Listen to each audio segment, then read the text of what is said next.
वो आज खाने पे लड़कियों ने फैंसी ड्रेस नहीं पहने थे, इसलिए सादिया उन्हें डांट रही थी। आप परेशान मत हो। तो ये कोई बड़ी बात तो नहीं, वो पहन सकती हैं जो चाहे, क्या होगा इसमें। और वैसे भी मेरी बेटियों को खूबसूरत दिखने के लिए किसी फैंसी ड्रेस की जरूरत नहीं। समझ नहीं आ रहा मुझे तुम उनके साथ ऐसा क्यों कर रही हो। खैर छोड़ो, देर हो रही है, जा रहा हूं मैं।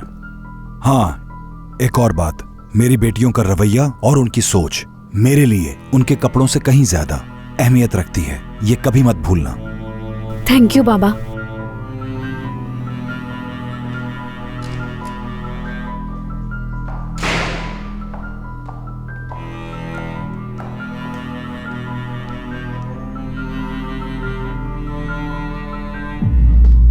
बहुत शुक्रिया जानान।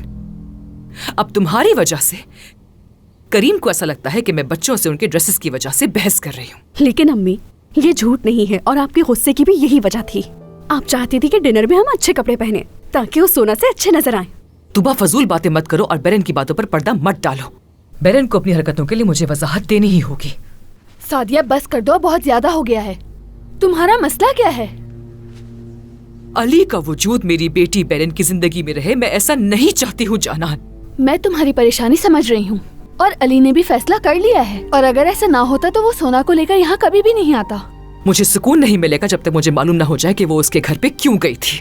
पता नहीं वो ये कब से कर रही है। अम्मी, आपको अंदाजा भी है आप बेरिन पर इल्जाम लगा रही हैं।